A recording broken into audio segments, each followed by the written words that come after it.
everybody? Justin Thomas here. We're doing a live check right now. Make sure my microphone is steady and it is hot. And today I have with me Heidi from Costume Co. If you'd like to introduce yourself, Heidi.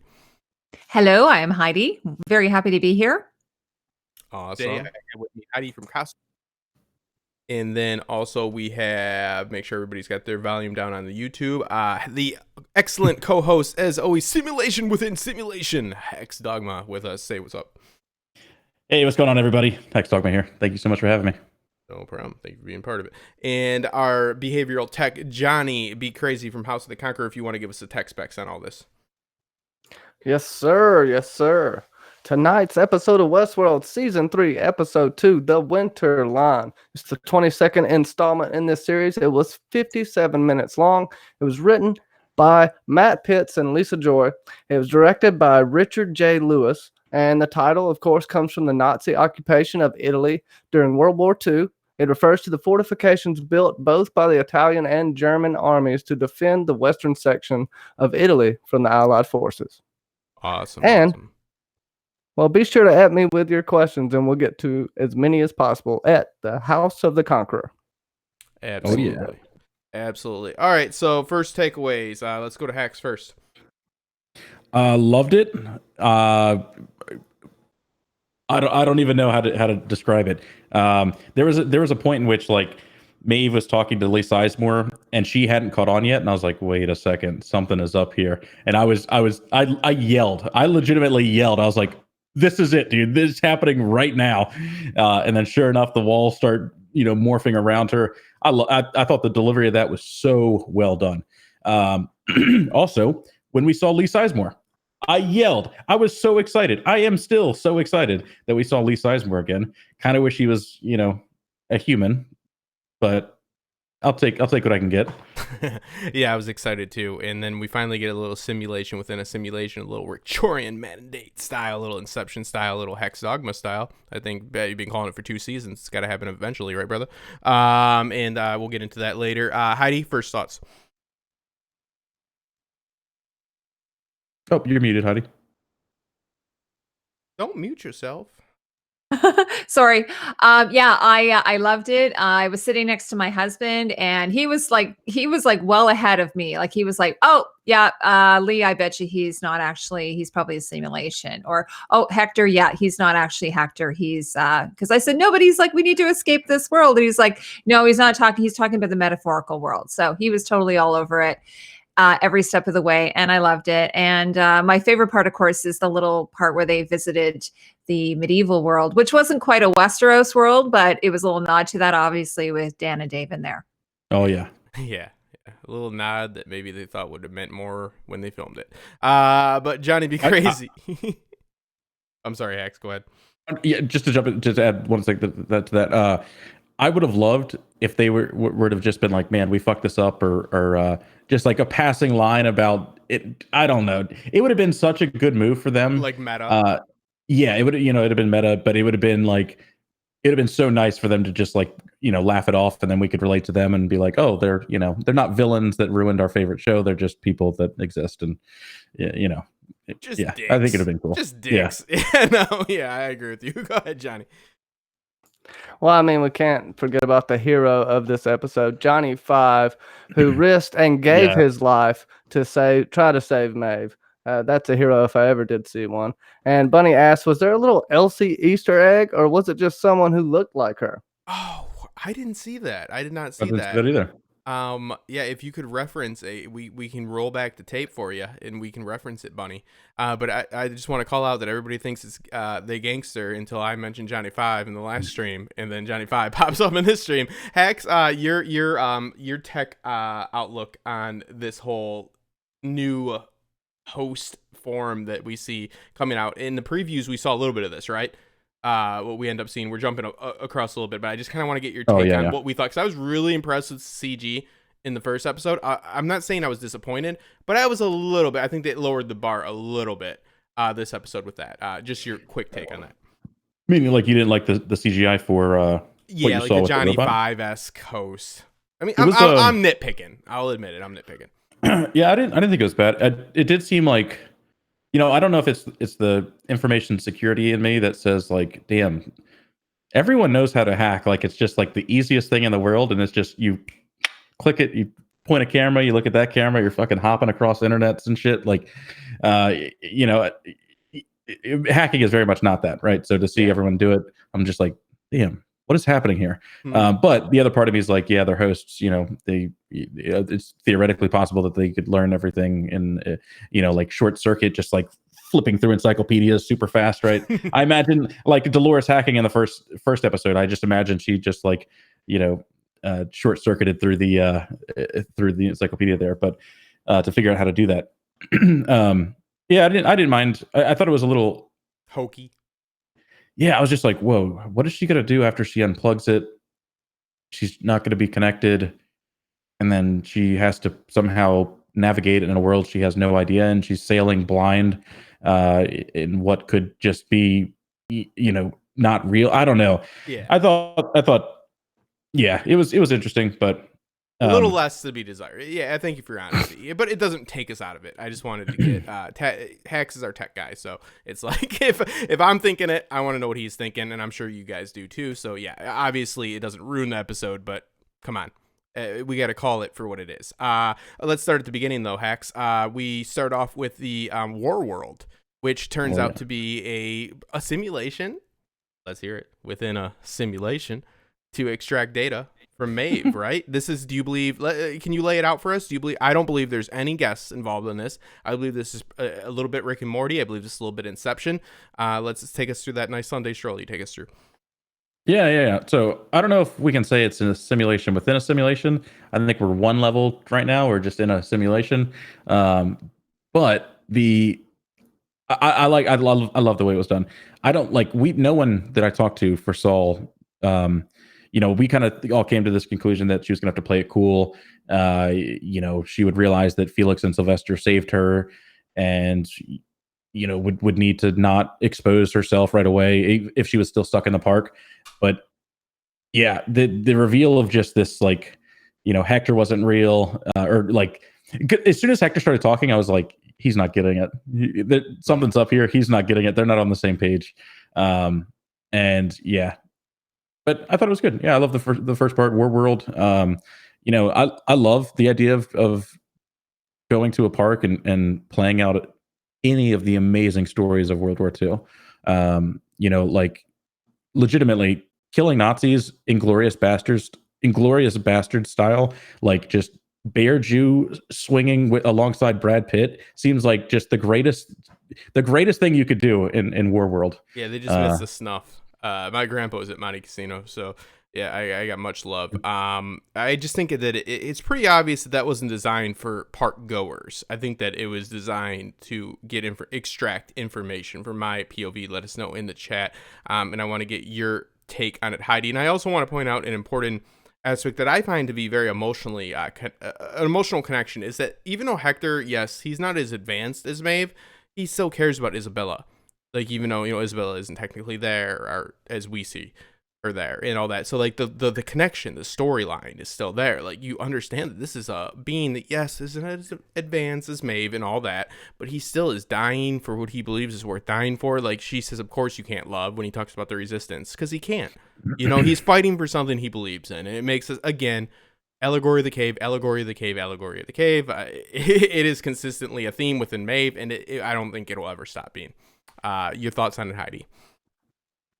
Oh yeah, no, I absolutely agree. One of the things I was going to talk about, obviously, I was really thrilled to see that they had the costumes, and I don't know if you guys noticed that Maeve, they did put her in the same sort of mulberry color that she always wears. Did you notice that, Justin? So, in season one, act smart and say yes, I did, Heidi. But okay. Wink, wink. So yeah, like in season one, she had, when she was in the what do you call it, the can outfit.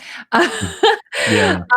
She's wearing that mulberry color, and then in season 2, when she's in the kimono, she's wearing that same mulberry color, and of course she's matching the other character that's in the Japanese character. But so they have her back in that same color. So I thought that was really interesting, and even in the simulation, they kept her to her sort of anchor color, and then they I thought it was interesting also that they had Hector is with the resistance. So they could have easily have made him a Nazi, but they decided to make him a good guy in the resistance along with her as well. So I thought that was interesting because I think if they had put her in maybe in a different role, in a negative role, it would have maybe have made her think, there's something awful a little bit about this. I don't know what you think. Like triggered. Hector? Triggered. That's a good point. His evolution is still there, just not to the mass of which Hector. And Maeve is far above Hector at this point.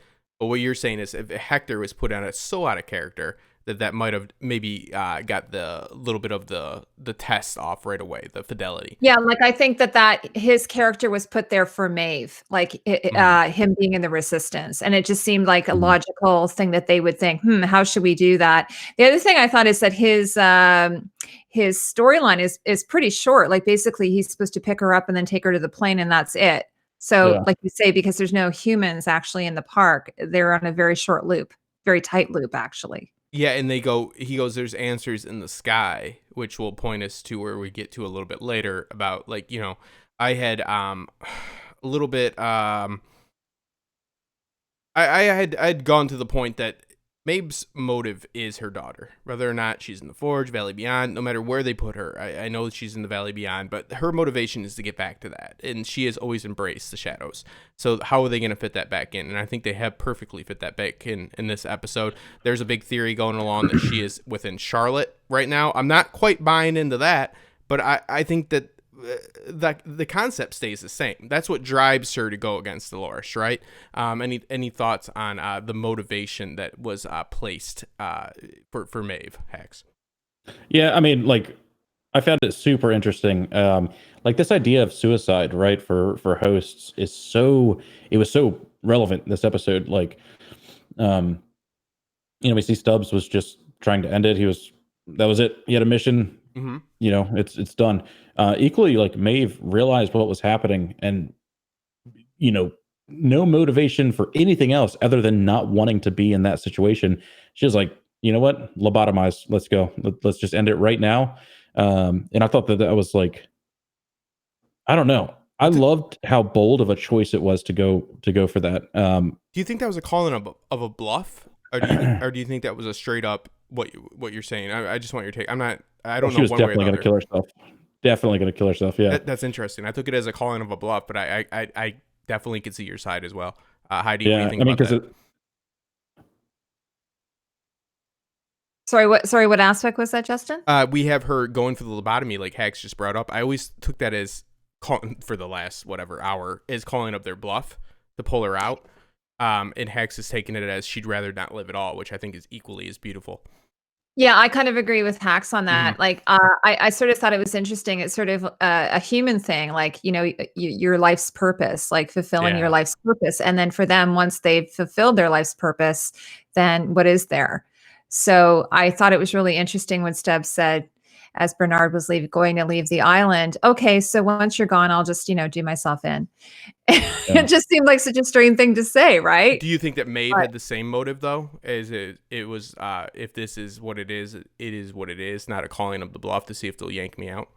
I didn't think it was a calling of the bluff. No, I thought she was legitimately doing it. Yeah, that's beautiful, and it's equally as beautiful right there. I agree. Hex, what do you think about Stubbs having to go from that just one polar opposite to the other of just, all right, once I get you there, I'll go ahead and blow my brains out, to all right, you could have just asked me. Yeah, I mean, like, that line was predicated on the sense of or that happened after he changed his core directive or his prime directive. It's core directive, I forget, but yeah, we get it. So it wasn't like, we don't know if that's actually how he would have replied if he wasn't changed. I took that as like, oh yeah, of course you're saying that because I just changed you. When in reality you were very much like, I don't know, the path to consciousness and hosts, with Stubbs is super interesting because Stubbs is privileged to so much information that we know that the other hosts didn't have, and kind of makes it seem like it would be an easier journey, or it's like somewhere in between ignorance and free will. But yeah, I don't know. I took it as very much, he probably wouldn't have. He probably would have legitimately just gone and ended it. And Bernard doing that saves his life, but it also takes away his choice. Yes. And which is a slippery road. It's like at the same time of like Maeve allowing the people in Shogun World to stay there and die, knowing what she knows, but still allowing her to make the choice. It's like the causality is there. Like the burden of proof is like what you said. Like like Stubbs is legitimately doesn't seem like that was a bluff. Doesn't seem what Maeve was doing was a bluff. I'm with you on that. But yeah, that definitely is conflicting. Go ahead, Johnny.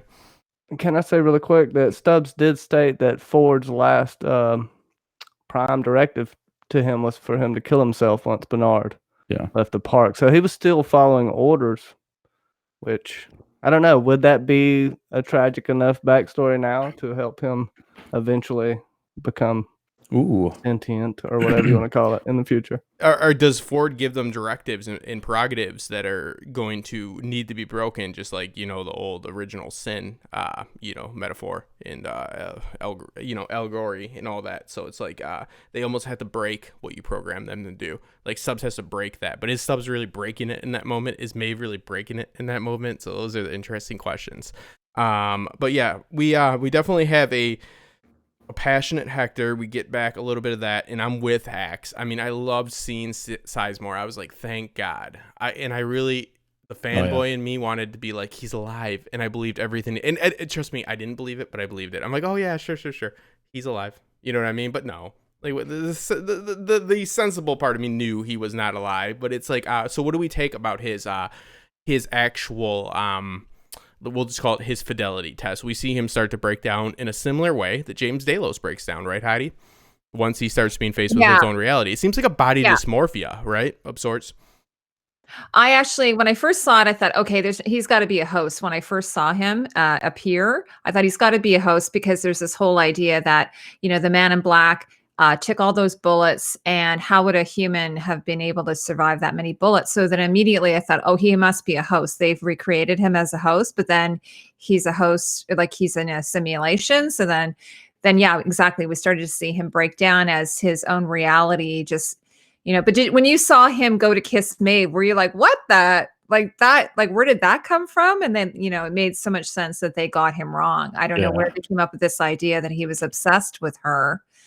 And I think she nailed it when she said, no, he's only ever really been obsessed with himself. And I've actually always thought of him as being almost a sexually ambiguous individual, like maybe asexual. I've never really thought of him as being a sexual person. So interesting. It rang completely wrong for me. Well, I like that. I like that for the high concept aspect, but I also like the fact that he is the hero of his own story. So if you would knowingly understand that Maeve would turn him down, there's no way he would write in the narrative him attempting a kiss. So it's like a selfish part as well. So it's like he knows when to not play the fool because he is the fool.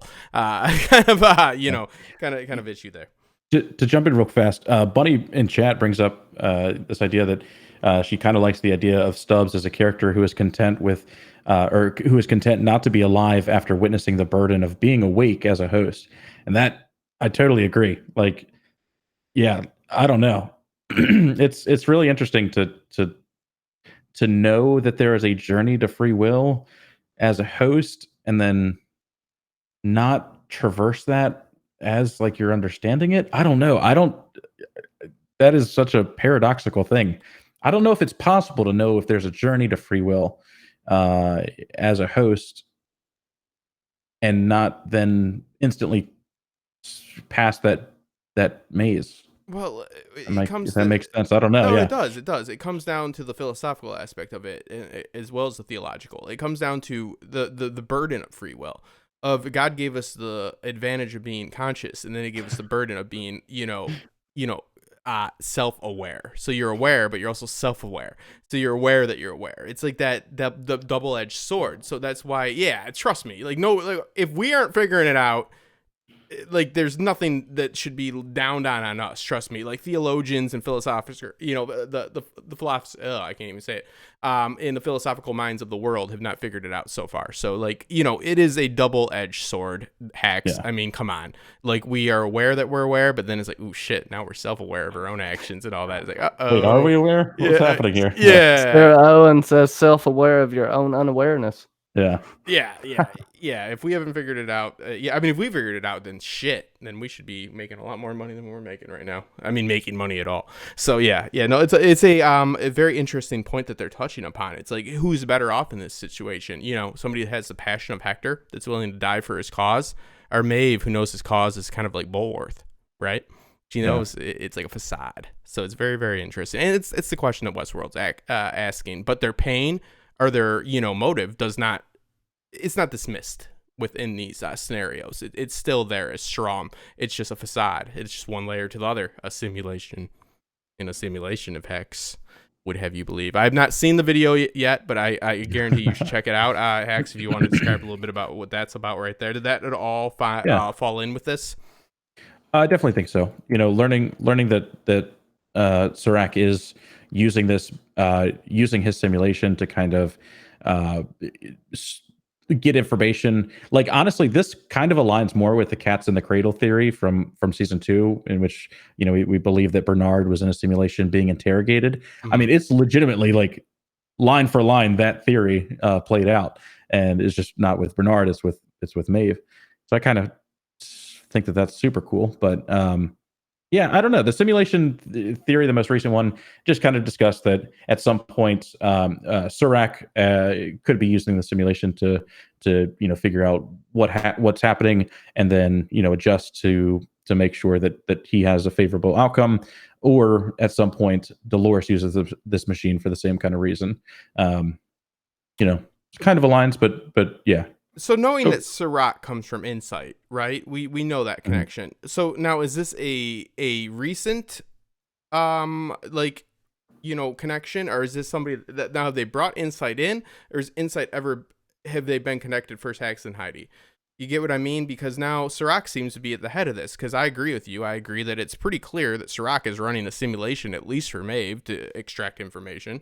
Whether how you want to spin it, that definitely seems to be what happened this episode. So it's like, what, did he come in as an outside player, or did he come in with somebody with a vested interest? Who are you asking? Go ahead for you, Heidi. Oh, okay. Well, the first thing I want to say before I talk about anything else. So Neomax says Maeve still has a beautiful body to be so old. Okay, I'm just gonna say she is not old. She is a beautiful woman in her prime.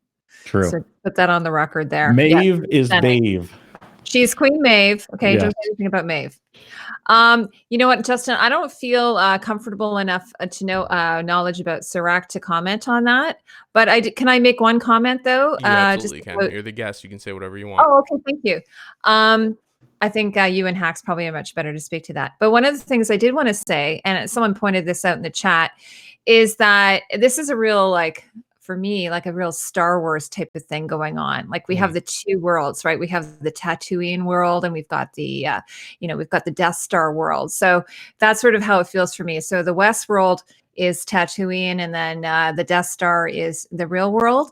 So in the park, we've got everyone wearing sort of like more, at least the hosts are wearing more like natural kind of colors, but then in the real world, everyone's wearing really like stark black, white. So that dress that Maeve wears at the very end there, it's just this beautiful stark white. So when John Mallow was designing Star Wars, and I'm talking about this because I'm working on a video about it, Leia had that pure white gown that she wore.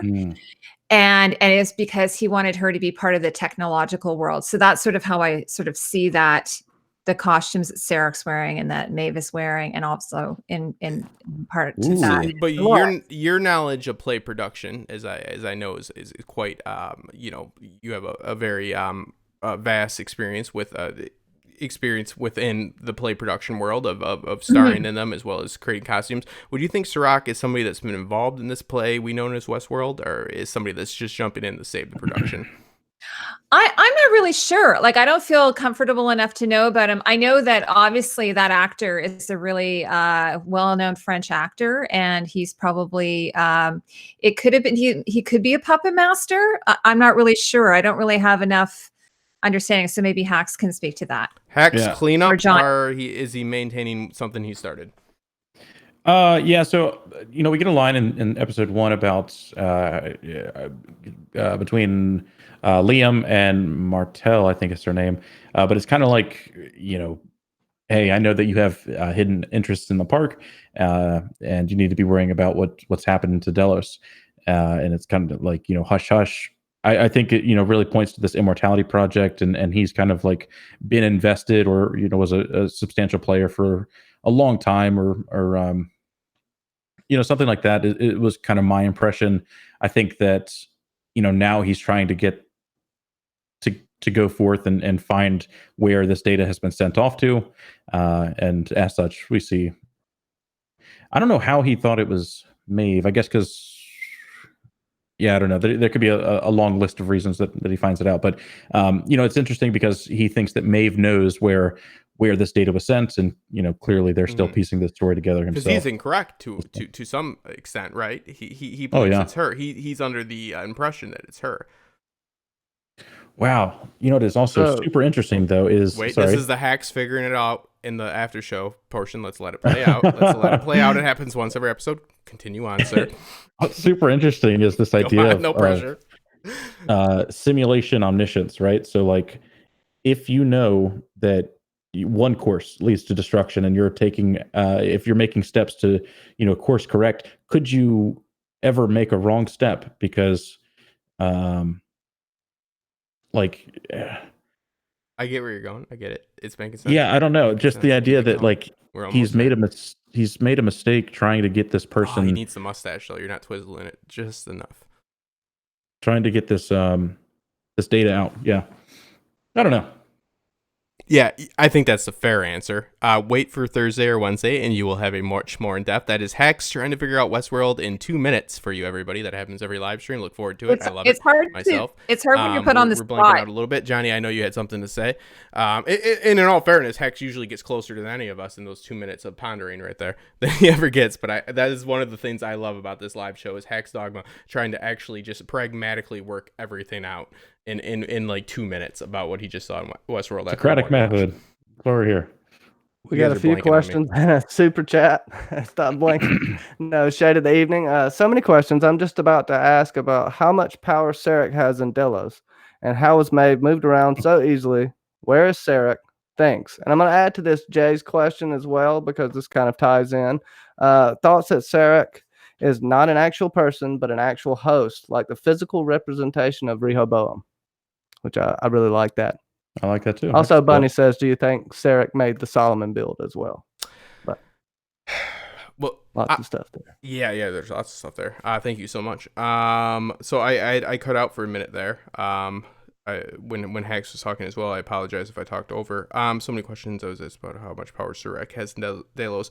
I think that there's without a doubt a tie to Delos in one way or another, whether it was consensual or not. Whether or not they were, taking data from them knowingly, or if it was given to them, like how deep are they in this game?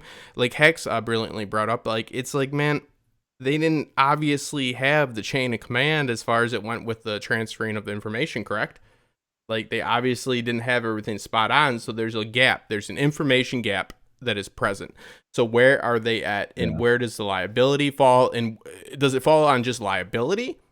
Or does it fall on, I need this information because it's advantageous for the Solomon build? So the Solomon build, in my opinion, has to be completely separate from Delos. It doesn't have to be, but I'm gonna hinge on different. Like it is different. It is not connected at first, and it just becomes more and more connected as time goes on. And now I see that the interests are vested. And I see that there's an opportunity to jump in. I think Hacks was kind of alluding to this because there's so many variables that it's like, man, I don't know if they take a wrong step here, or they take a wrong step there. Where does that lead them? Right, Hacks? It seems right to say that it's like if they knew all the information, they would know it. They wouldn't be down the path they're on. I don't. There's just really something interesting about this, about having a machine that can tell the future, and then you making steps to manipulate the future, Mhm. and then you not knowing beforehand, before that meeting, that you're not talking to the person who has the information. I feel like if you were to do that, you would have always known that you were going to do that, and maybe he But the does. fault in it's these also- models as well. These models are faulted, by the information in which they're given. So now that they might have full control over Delos communication, in which they might have not, because they can only run this predictive technology off of the information they have. I've talked about it before, garbage in, garbage out. It is completely plausible that they thought they were working with a perfect model. And now they have now they have the access because they have to step in. That's where I get more of the feeling, like, and I kind of did the allegory of the play production. That's like, the director that has to step in to save everything at the end, opposed to the director that's been there the whole time. I think they're stepping in. Yeah, and also, like, in terms of the unknown variable, like one of the things that I said in the simulation theory video is that Dolores may be that unknown variable, or hosts that have free will may be that unknown variable, and I think that was pretty much confirmed in this episode because they're going off of deterministic humans, and the machine isn't calibrated to understand genuine free will, which assumingly is what these hosts are actually achieving. Yeah. One quick little note, and something that I noticed was when Maeve did the double squeeze to Felix. It was kind of like I mentioned in our chat. I've been listening to old Eric Bischoff. In my younger days, in my youth, I was a wrestling fan, and I like the idea that wrestling is storytelling, a very primitive form of it, but nonetheless storytelling. And one of the things they do is they do a double squeeze. If you ever watch like Mick Foley falling off the cage with the Undertaker, he does a double squeeze to Undertaker's arm to let him know that, hey, listen, bro, continue on with the story. I'm still okay. That was her telling Felix right there. It was like keeping up kayfabe right there. And Where does really found that Sacco beautiful. come into play? What's that? Where does Sacco come into play? Oh, he will, my friend. He will. So, no, I just found it beautiful because it is keeping up a facade per se. As far as Heidi, your profession is making people look beautiful and making sure things look right. What do you think about the slight change? Did you see any slight change in Delos uniform? And did you see any slight change in the way in which, other than World, the way in which people were depicted outside for the little bit that we got? No, I thought it seemed, from what I could tell, it seemed like pretty good continuity. And I think there was a reason for that, being that, well, first of all, because they would want Maeve to think she's in the real world, like this is a simulation, I think, created for her, right? Yes. And then also for us as well as viewers. So it felt really quite real. And even I thought, like, Felix and Sylvester, is it Sylvester? Yeah. Yeah. The cats. The gatos. And Lee and all that. So they all look, dressed how I think they would have been dressed. And then in terms of World War II stuff was really good. I love that. I'm going to go back and probably look at those clothes, like Maeve's clothes, where she had the correct silhouette. She had her hair in sort of like the hairnet, which I love in the rolls. And the Nazi uniforms, again, because I've been sort of studying Star Wars, looked very authentic, World War II. So that was very cool. So you give them off of one look, you'd give them a pretty high rating for the World War II. Yeah, I mean, one of the things that we've talked about before is that, I mean, and we don't even know if in the park, if there actually is a Reich world, or what is this world called? War world. We don't even know if there actually is a war world in the actual, or if this is just a simulation, correct? Yes. But one of the things that we learned, at least with Samurai World or Raj World, is that this is sort of how the creators of the stories, how they've decided that people would dress, as opposed to what it would be historically accurate, and maybe they have cost considerations and so on. But from what I could tell, it actually looked really, really well done. And I'm going to go back and look at it. What about Maeve's dress when she meets Sirach? Oh, well, I loved it. Oh, yeah. And Justin, you had actually messaged me, about what people would wear in the future. So the idea is this is supposed to be 30 years in the future. Which is a reasonable question, people. Let's remind you. I'm like, hey, what would people be wearing in the future? No, it was.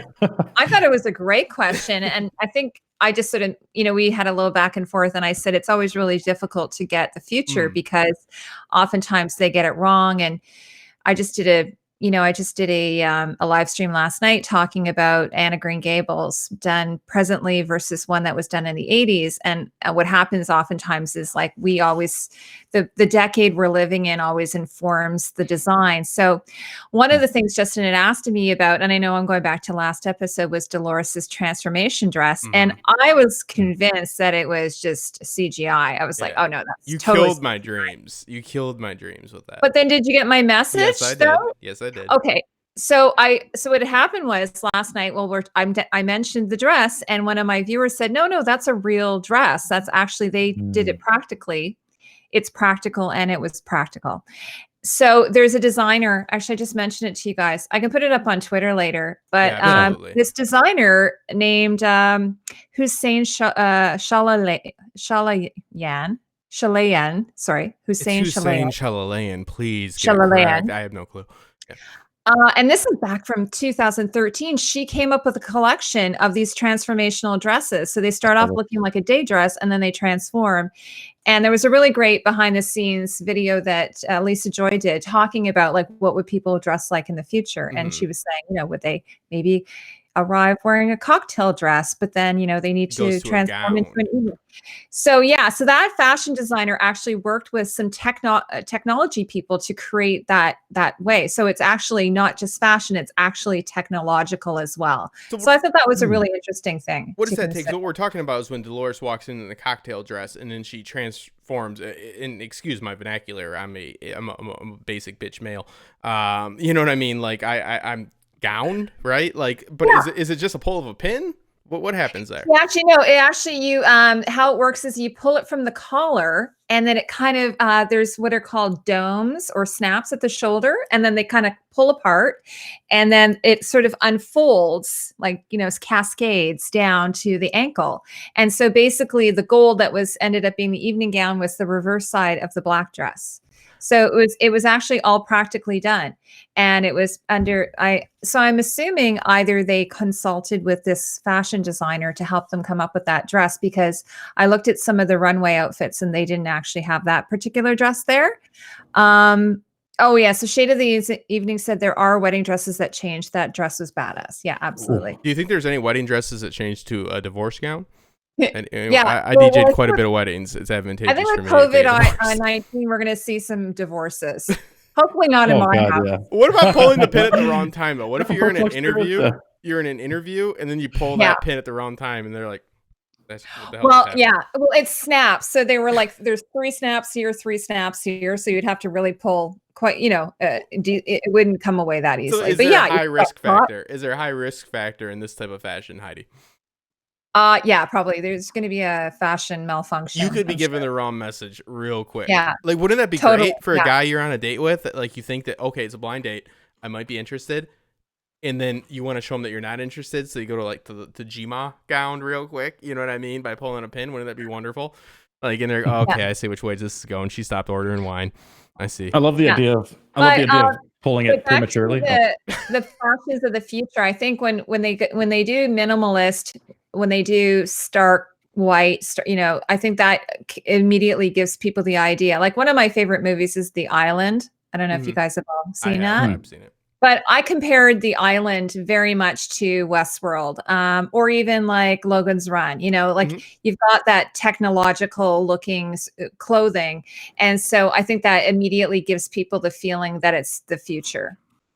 Yeah, Justin wants to make fashion a weapon. Oh, I'm always making fashion a weapon, hun. Hex, you're a married man. I think you're the only other. Heidi, you're married, and Hex is married. So congratulations on being deemed acceptable by society.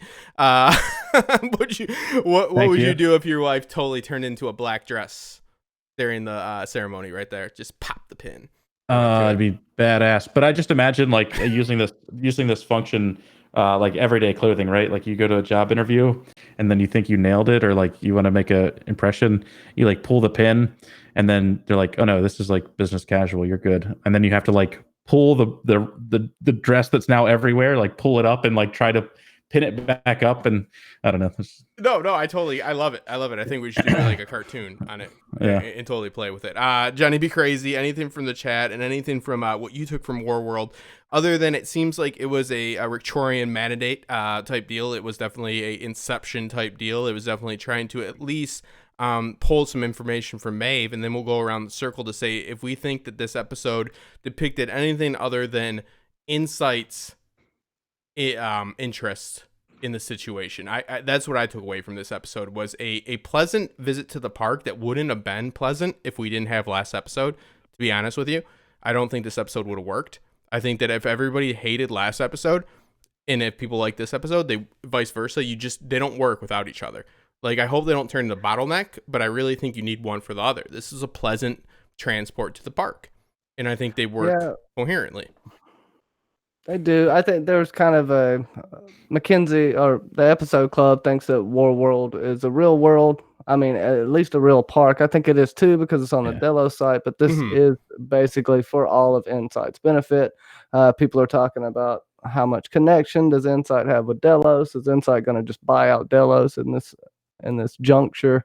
They're probably going to be head to head. But I got a few comments here. The episode club, Maeve was really good in the episode. I just felt bad that she kept being called Isabella. It's always bad when your love says their ex's name unconsciously. Yeah. That's pretty good. That's worse than a pull-up address. That was her ex, or his ex. That's so funny. Yeah, that's worse than pulling the dress, Hacks. That is worse than pulling the dress, you know it. And OTDA says, I was let down when I saw Sizemore, but when they said he was a host, I thought it made the whole episode even better. Not even a host, he's a simulation of a host. So we don't even know if they're going to make Sizemore a host. Let's get a hashtag going out there. Bunny says, oh my God, Heidi, please do the costumes, or analyze the costumes of Medieval World, and have that little weird minstrel in the background playing for you. Yeah, I'd love to. Hopefully we see it. Yes. Oh, everybody's talking about the car too. The MG. Sarah Owen says that makes sense. I've always loved the MG. Shade of the Evening said, Sarah Owen, my husband was going crazy about that car. He said it was an MG. So I don't know what an MG is, but it's a car I want. But I'm not really a car guy. Yeah. Oh my God, is this a whole bunch of betas? We don't know what it is. Hacks, do you know what it is? Yeah. Oh, an MG. Definitely. Of course, everyone knows what an MG is. Yeah. Continue on, please. Everyone. Elaborate, sir. Oh yeah, Sarah Owen says you got to get one of them dresses with a 10-second fuse. And Hacks, to your question, you should jump on your wife when she pulls the pin, just to save innocent bystanders. That's what I think. There we go. Very good. Sorry for bringing your wife into this. I'm sorry. Sorry, Amber. That's on me. Think about it. That was messed up. We just lost the co-host. Let's see. I'm dead. Right. I'm dead to Hacks now. Well, hopefully we blame it on you. Yeah. All right. We got another super chat. I guess, how did Sarek move Maeve so easily? Well, he just picked up that ball and put her in the next one. She got stolen, right? Yeah, she got stolen, and it kind of speaks to, in season 1 they talked about corporate espionage, being something that they've dealt with in the past, and we know that the companies are intertwined in some kind of way, and I very much think that it's just a simple case of, at some point in this story, and we don't know exactly when in this timeline happens, but yeah, she's yoinked out of Westworld after she's put in cold storage, and safely transported to the fortress that Sarek's holding up in. Yeah, I mean, there is no implication that there's a massive overhaul on the ownership. There is no implication other than what Hacks has spoken about just then, about there was efforts in the past to override, to steal, to interfere. So there really is. Bernard is there to figure out what he is to figure out, and it's kind of very convenient, right? It's like nobody really steps on the big hole. Okay, so what are these fellas doing up in here? It's just business as usual. Things to Bernard's notion, there's nothing more than business as usual. What would be happening during the fallout, which leads me to believe that they had some loose connection at the very least. But to be honest, we really have no information saying one way or another about their involvement. That's all I'm gonna say. Is I can't lean one way or another about how much Insight is coming in on this and taking advantage of the situation, or if they're being called in on this to clean up. So there's really nothing to that effect that I can say unless somebody else has. I don't think that it was meant for us to know. You know what's interesting? In that scene, we also see a pile of hosts in front that, like, when they panned out, because cold storage, everyone's just like chilling, standing up, erect, like, and they made a point to show this pile of bodies front and center, and I did not understand why at first, but maybe it's showing that they've taken more than just Maeve. Like, they really have no clue because hosts are such an unknown variable, and they've kind of just like taken a bunch that they think that they could, get away with, or were related to Maeve in that season 2 storyline. So we may see, like, everyone she dealt with in Shogun World, also in that simulation that they have going. But also, I don't really know, because we see a cradle-like room when the bot takes her, and if they're making the claim that those are all hosts in the thing, like, there's every host that we see in the world is also interacting with Maeve, and when she short circuits the computer, overwhelms it with negative, the square root of -1. I think if they're making the claim that all of those are hosts, and she's now used this to crash the computer, I feel like it would also have crashed her in that same move. But I don't know. Yeah, it's like burning the world when you're still in it. Yeah. I was just going to say, Jack said actually that minus square root thing was used somewhere else as well. I can't remember where he said. I don't know if it was Rick and Morty. Is it Rick and Morty? Yeah, they borrowed heavily. I just want to say I have a Man in Black here, by the way. Someone was asking where the only Man in one Black that I have as well. Yeah. I have a we also have a situation in which we have we have the mention of that it's not Dolores, but we have the people that Dolores looked into, and we know one of them is Liam. So how would she have had the foresight to look to Liam? Because that's one of the people that they pop up when they say that Dolores. Remember when she was like, "I got it." Yeah. And I made fun of this extensively. Like I've gone through this, like, and been like, "Okay, you should have read for a little bit longer, girl. Like you went for 2 minutes." But Liam was evidently one of them, right? They show this. Like how did she have that foresight? I think it points to an interaction must have happened. Like, Dolores says in season 2 that she knows the human world much better than people think she does. And what we've seen, like, we've never seen her interact with Liam previously. But for her to know that, I think I definitely think that we're going to have some kind of reveal that previously they had interactions, though maybe not. Man, that's super interesting, because that means that she knew something that before she left the park, she knew. Yeah, they must have had interactions beforehand. That's really the only thing I can think of. That or plot hole. Let's hope for the first. Johnny, any thoughts on that? Yeah, I think she's been analyzing for a while with those cool glasses she wears, Terminator style. That's a simple answer, And I got some questions too, if you want to do some rapid fire questions. Yeah, absolutely. Give Heidi some questions about simulation, because I know that's her forte. No. Yes, Heidi, you've been brought here for simulation alone. Yes, I know about that. We've got the episode club. It makes a good point. I hope we get the Man in Black next week. Where do you guys think we pick up with him? I think he is put in the simulation of his house with Juliet until he breaks free. How about you? Oh God. Accent Heidi. Well, that sounds kind of like Lucifer. Yeah. You're put in that your hell. God, dude. I have no idea. So bad. I hope it's not, man. I'd feel so bad. It's literally the one thing he doesn't want. Like, it's like he tried to kill himself to just end his suffering. Dolores is like, nope, you're gonna suffer a little bit more. And then he turns into James Delos. God, that is the worst thing. I feel bad for him. Like, yeah. Well, let me pose this to you. Where in this timeline, opposed to what we saw Dolores doing with Liam, does this fall, guys? I'm gonna go ahead and say it's quite a bit. It's a few months, if not a year. beforehand. We know he's missing already when Hale was at the board meeting.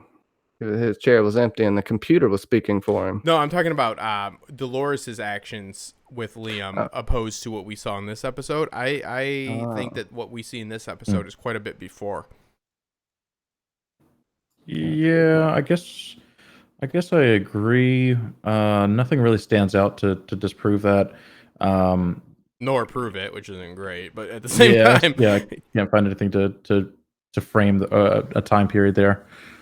Except for the idea that what we're working with Bernard in Charlotte is beforehand the events that we're seeing with Dolores. You don't have to agree. That's my thesis right there. Obviously, as we well know, Hacks, you don't need to agree with what I'm saying. But you know, Never would. Yes, I know. Go ahead. You know, I think that's what we've been given, though. I've been alluded to the fact that it is probably not likely that these time frames are happening simultaneously. People like Still 510 Rain and Still 510 Rain. Could she have interacted with Liam's father at some point when she was in the real world the first time? Ooh, yeah. See, there is that gap. A little bit of credence to that gap. I'm just putting it together right now. Let me try to do it now. Yeah, there might be something there. I was going to say that Lisa Joy, they never, everything always pays off. Like I've never seen them not pay something off. Like the time gap, right, Heidi? Yeah. Like, do you believe in what we're seeing Bernard do is simultaneously happening alongside what Dolores is doing? Well, at this point, everything that's been happening now does seem to be happening within the same timeline, but who knows? They might pull the rug from underneath us again. But I feel at the moment as I'm watching it, it does seem to be happening simultaneously. What do you guys think? Well, I differ. I think it's happening like about 3 months to up to, that's my span, 3 months up to 5 years different. Yeah, it's interesting because like we know that Bernard has run his self-diagnostic test 342 times at the point of before he comes back to Westworld. So assuming he does that once a day, it's almost a year since he started those, but it's only been 90 days since he last spoke to Dolores. So 3 months, that aligns. I don't know. I think that there's definitely some kind of timeline play here, and I think that we're going to get the gap, like just as we did with season 2. We're going to have both sides like filling in information until we understand exactly what happens right in the middle of the story to piece it all together.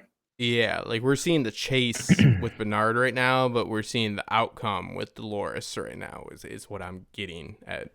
But again, I have no hard proof other than, you know, how many times he's ran his own test. So at least there's 3 months, in my opinion. Well, we got a super chat that kind of that relates to this from Vikstable. Thank you so much. Wouldn't this have had to take place within the last 100 days, since that's when the time frame Bernard did his analysis? Also, when he was at the park, I got down that it was 400 days. Did I miss that? Say again. I have to go back and watch. Days. He wanted to cover the last 400 days. When he ran his when he ran his diagnostic. Yeah. But before that, I believe we saw it was close to, like 100 days when he was on the farm, I believe. But yeah, thank you, Vikstable. Yeah, and thank you, Invincible, and that's what I'm saying is that 100 days, that's what I'm using as my constant, and then I'm using Dolores's actions opposed to that, and saying that those have to be happening at least 100 days after. Like, I'm not saying, like, those have to be in the future, in my opinion, like, for it to really make sense to sell it to me. I'm saying that, so I'm working off those 100 days. Now, what you bring up in the park happening, Johnny, we need a rewatch on that. But yeah, I think there is definitely a difference between what we see happening in Bernard's timeline in episode 1 and Dolores' timeline. I think there's a time gap between those. So also Sasuke has a good point to this. It's been more than 3 months of Dolores out of the park because we don't know how long as well it took to build Bernard. But I would argue Bernard did build Charlotte Hale pretty quickly. And Ford didn't lay that out for him. If we remember, he was just remembering Ford to try to use him as an imaginary friend, so to speak, to help him out. Man, I'm twisting my brain up here. Yeah, but Go ahead. Dolores' progress is far greater than Bernard or even Charlotte's progress in the first episode. So, like, I mean, hopefully I can rewatch and get a timestamp. Maybe it is 400. I don't care what it is, but give me another timestamp. Give me another timestamp. You know what I mean? Yeah, I'm looking at it right now to search for any corruptions within the last 100 days. So even then, he's run 300 tests. It's been 90 days since he talked to Dolores. Unknown amount of time to get from where he was to Westworld, and now again scanning for the last 100 days. I do think that there's, it's going to be another timeline guess for a lot of this, because I also do think Hacks that rubbing his eyes, you're in trouble. I do think that like Dolores could have done anything between between when she leaves the park and when she 3D prints Bernard, right? We don't know that she immediately gets out and does that. I highly doubt it. Yes. For instance, we know she has to build her own body first. So yeah, I think that there's definitely discrepancy between this. There's definitely some major point in this that we're missing, and we'll have to look forward to. But what happens in between, everybody? What happens in between that connects it all together? Let's go. How long does the fidelity test take? That's a key question, because I think it's about 3 days on an old printer, somewhere in there. Takes a little longer, but it's not that long to create a host. But that fidelity. Yeah. Well, let's go along with what you loved about the episode and what you hated about the episode, and we'll start with Heidi. And if you have to reach for the hated, doesn't mean that you think the episode sucked, but was your at least the part that you disliked the most? I can't think of anything that I disliked. Oh, you know what? The only thing is, I made a comment about this to you guys. Now, it might have been just my sound. I found the music really loud. Oh yeah. The sound design. At the very beginning, I was having a hard time hearing what Maeve and Hector were saying to each other.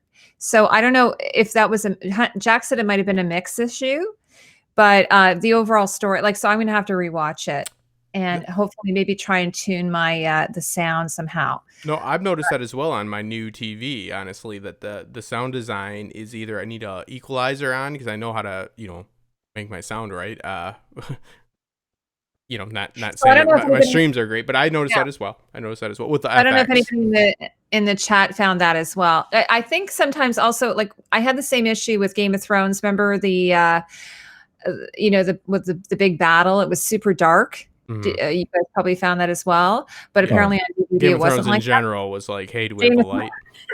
The last season, the big battle, and I could, nobody could see it. It was so dark, but apparently in the DVD, it's not like that. So I don't know if this is just like an HBO thing with the streaming, or if it's a, that's how the director meant it. So that was my negative. Like the most? I think I love that Lee Sizemore was his reveal. I think I love that. Yeah, we're a sucker for Lee Sizemore. We're all hashtag Lee Sizemore here. Hacks you? Yeah, I'm definitely team Lee Sizemore for sure. Yeah. I think that my favorite part, least favorite part was when it ended. Just kidding. I don't know. Cop out. The credits. Yeah. Credits. Disappointing. Not enough fanfare. Too much credits. Not enough action. Yeah. I don't know. I think the episode's going to get a lot of grief because of how she beat the computer. Mm-hmm. This was something that we saw in season 3, episode 1 of Rick and Morty, where Rick is stuck in a simulation and he needs to beat the computer, and he basically comes up with. It's where your Szechuan the sauce comes into play, right? It's like where the whole Mulan, the sauce that came from that movie. That story, yeah. Rick, but Morty, he mandate or whatever. Yeah, so he it's Jerry fooled himself a million times. Yeah, so I think or 6 times I think, but yeah, she. So I think the episode's going to get a lot of grief because it was essentially the same thing, and they didn't reach for a different level of understanding. Not saying that I know a different level of understanding. Like, thinking about it now, how do you, as someone in a simulation, try to get yourself Glitch out that of a out. simulation. Yeah, it's literally, philosophy as old as time. If you're in a dream, how do you know that you're in a dream? There's no way to tell. And so overloading the computer might be the only way to beat simulation theory in television shows. So I don't know, but I think again it'll get a lot of grief because it's so similar to Rick and Morty. But yeah, if there is any negative of this episode, it's that, and I don't really care. I love this episode. Honestly, this might be one of my favorite episodes. The reveal of Lee Sizemore, the reveal of her in the forge, the walls, everything about this was so well done. I mean, I cannot praise it enough. Even the robot that carried Maeve away, that I don't care about at all. The death of this robot was so well done. I'm just like, I was like, no, please God, make it out something, anything, but yeah. I think we even see in the trailer that robot dying, and I didn't put two and two together, right? But I still think, I love that robot, by the way. Oh, I love it yeah, too. so good. Yeah, I think that what you're getting at is like we touched on the very beginning of this, and we're about to end it up, is like theologians, philosophers, they are not able to understand this, or voice this properly. So leave it to be us to be the ones that crack it for you. Hax is feeling the same feelings I'm feeling, and I'm happy that you're feeling feelings this week, buddy, about robots dying. You know what I mean? So it's like, but that's what it's all about. It's like they're in a storyline. And we know that it's pre-programmed, but I still feel for Hector. Did you not, Hax? Like, all bullshit aside, you still felt for him, right? Like, and that's the show's point. The show is to get you to still feel for him. You're like, oh, yes, it's a ruse. But it's like, you still felt. You didn't want him to get shot up. You're not like, that doesn't mean anything. Your heart felt like that mattered. And that really really goes a long way. And I really, I applaud the show for it. I agree with you, Hax, so completely that the unoriginality of it will definitely bite it in its ass. But, I mean, come on, again. Come on, it's a concept as old as time. Yeah, it really is. It really is. So yeah, no, I definitely am with you, and I'm happy to see that heart beating, brother. I'll be honest. I was so upset. I was legitimately like furious that Sylvester and Felix were being such a dick to Maeve. Oh yeah, we're just like he ran away. He like immediately called security. I'm like, dude, what are you doing? Oh, this is not how you would actually react. I don't know if I was upset with the writing of the show or them as people. My immediate first thought was to get on Twitter and you felt yell betrayed. I felt betrayed on behalf of Maeve. Yeah. And then it comes to culmination that you understand that it's but I'd same thing. Cause I was like, what the especially with Sylvester, right? Sylvester especially, because he was the one that just, but now he's always the one to tuck tail. So I was like, ooh, that's what kind of made it good though too, because he's always kind of tuck tailed. If it wasn't for Felix, so yeah. Johnny likes, dislikes, and we'll close it up shortly here. Poor Felix. I got to go with Hax. Johnny 5 was fantastic. Put some respect on Johnny 5's Johnny name. 5. I literally, this has changed me. I hate humanity now. What they could do to that poor innocent robot. Okay, so that's also my dislike: the murder and desecration of Johnny 5. I just can't get with that. But honestly, some of my Maeve's loop gets a little tiring sometimes. I still did really like this episode, but if I'm gonna give an honest critique, it was a little slow. I do like the reveals, of course, the nod to Lee. I was just screaming, "That's not Lee! Don't kiss him!" I felt like I was watching The Bachelor or something. I don't know, maybe waiting for Maeve to give him a rose. Yeah. Who the hell knows? But no, I enjoyed it overall. Like you said, Justin, I do agree that it has to go together with the first episode. If it doesn't, it's not a standalone episode to me. That's what I take away from it. But I do like getting Maeve back into the mix, of course. Yeah, and like I've said before, love it or hate it, people, but those storylines must stay separate, and they've proven this in the past. Now, let's not hope for bottleneck episodes. The Walking Dead fall victim to those quite frequently, and that's kind of arguably what ruined the show. But you really can't have Maeve and Dolores in too many episodes, together, because it really causes quite a bit of issues. And not saying that I don't think that Maeve's important. She's very important. But she is, it must be used with caution, darling. So any last thoughts there, Heidi? Let everybody know where they can find you. Heidi is the person to go to if you want to know not only about the story, but about the story behind the story, meaning what they're wearing and what it means. And there's so much depth that goes into that. And I find it so interesting. And I love to have a professional to stand along with. Aw, thanks so much, Justin. I always love being on your show. And I really enjoyed having you on my show last time. We were talking about, what was that show we were talking about? Oh, The Witcher. I binged that in The a Witcher. day. I did not watch it at all. And I was like, shit, I owe Heidi this. I can't go on there like some numbskull. Oh, have you watched it? Oh my, I had no sleep. I had no sleep. I was just watching it like dead-eyed. Yeah. So I always love having Justin on. But anyway, yeah, I have, so my channel is Costume Co. and I do analysis of costumes. So I've got like, I think 3 or 4 Westworld videos now.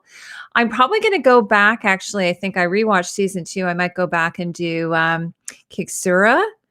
Kitsuya. Kitsuya. Yeah, like Kitsuya. Phil Collins. Yeah, I can't say Aki. Say it for me there, Hex. Anyway, yeah. There you go. To do the costumes there. But yeah, I think I'm hoping, I wanted to wait a bit just to see what worlds we're going to look at. So if we do for sure do a medieval world, I will definitely do that. So, but yeah, you can find me on my channel. I'm doing a Star Wars video. It's going to be on Darth Vader, everything about Darth Vader from A New Hope. And then also the Stormtroopers and what went in behind that. So that's what I'm working on. Nazis. Nazis. A whole bunch of Nazis. Yeah. Right? Yeah. So Fiberglass. yeah. And it's kind of like it's like a samurai Nazi hybrid, mashup, because George Lucas was a real Kurosawa fan. Yeah. So, yeah. He's a heck of a fella.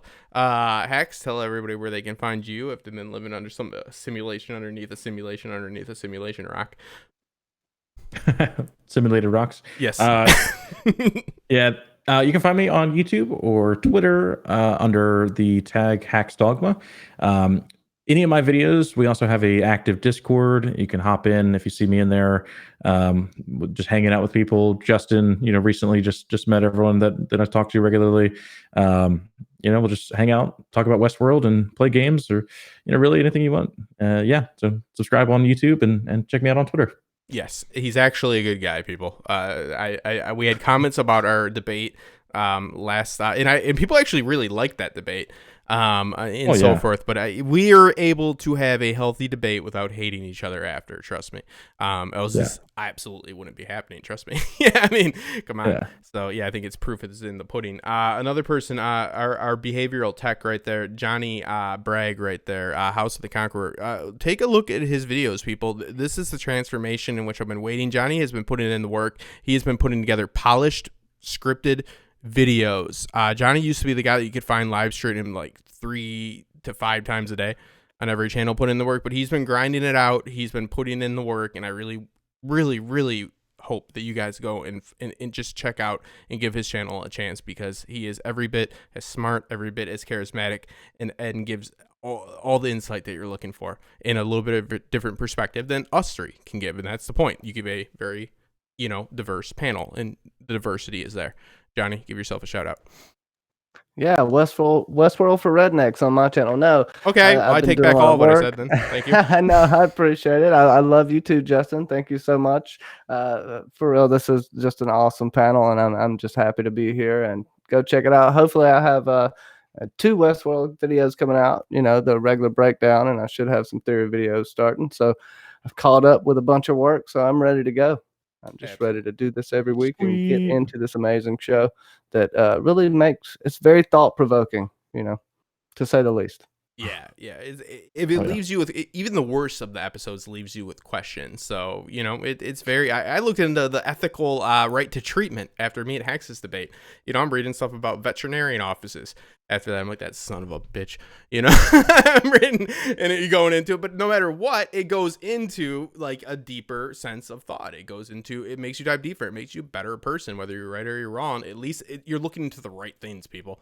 So if this show's making you ask questions, it's doing its job. If we're making you ask questions, we're doing our job. And if we're making you have a good time, we're doing our job. So thank you so much. Make sure to subscribe. Check out that Patreon if you want to support creativity. And we will see you guys next week.